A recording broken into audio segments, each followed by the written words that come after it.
Hey guys, welcome back to Golf Training Hacks. Cheryl and I are here on the beautiful North Shore of Long Island, and today we're going to talk about hamstring tightness.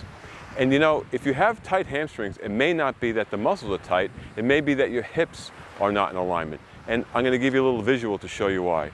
Okay, if your hips are tilted forward, if this is your hamstring, and my hand is your hips, so your hamstring is attached to the back of your just beneath your knee, to the back of your shin bone and into your hip. So there's my hip, there's my shin bone. Now if that's a normal amount of stretch, if my pelvis is tilted forward, which a lot of us have, that means that the hamstring will be on more of a stretch. What we want to do in this video is show you a neurological technique that's going to better align your pelvis so that your hamstring relaxes and it improves the range of motion. Why would your pelvis be tilted forward? Well, many of us have weak glute max muscles, and also the activation, the neural impulse to those muscles are lessened. And a lot of that has to do with sitting. You know, when you sit a lot, your glute max gets weak and the neural impulse is lessened. So we're going to show you neural lymphatic points that are going to improve instantly the neural impulse into your glute max. That's going to realign your pelvis, and your hamstrings are going to get more flexibility without even stretching. So let's get started.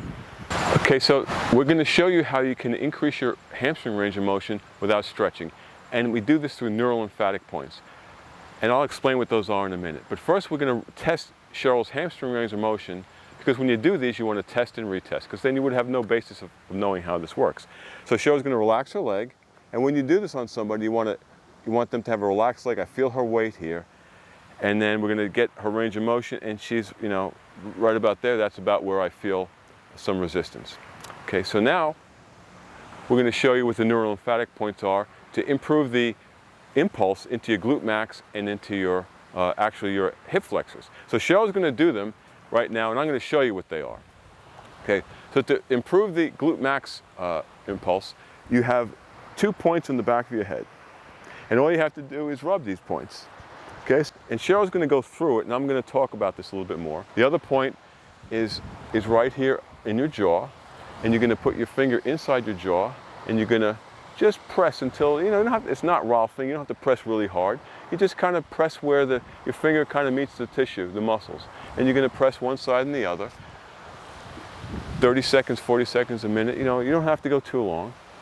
So that's for the glute max. Now the other area is for your hip flexors, and they're very important. Now a hip flexor is a psoas muscle, it's P-S-O-A-S, right? It attaches inside your thigh and it bowstrings over your hip and goes into your lumbar spine. It's a really important muscle because it attaches into your lumbar spine. So we want to get that very activated as well. Now to do this, you find your belly button, you go to the right and to the left of it, and again, you're just kind of palpating or rubbing or whatever you want to call it, where your fingers meet the tissue. You're not pressing that hard. It's almost a surface type of thing.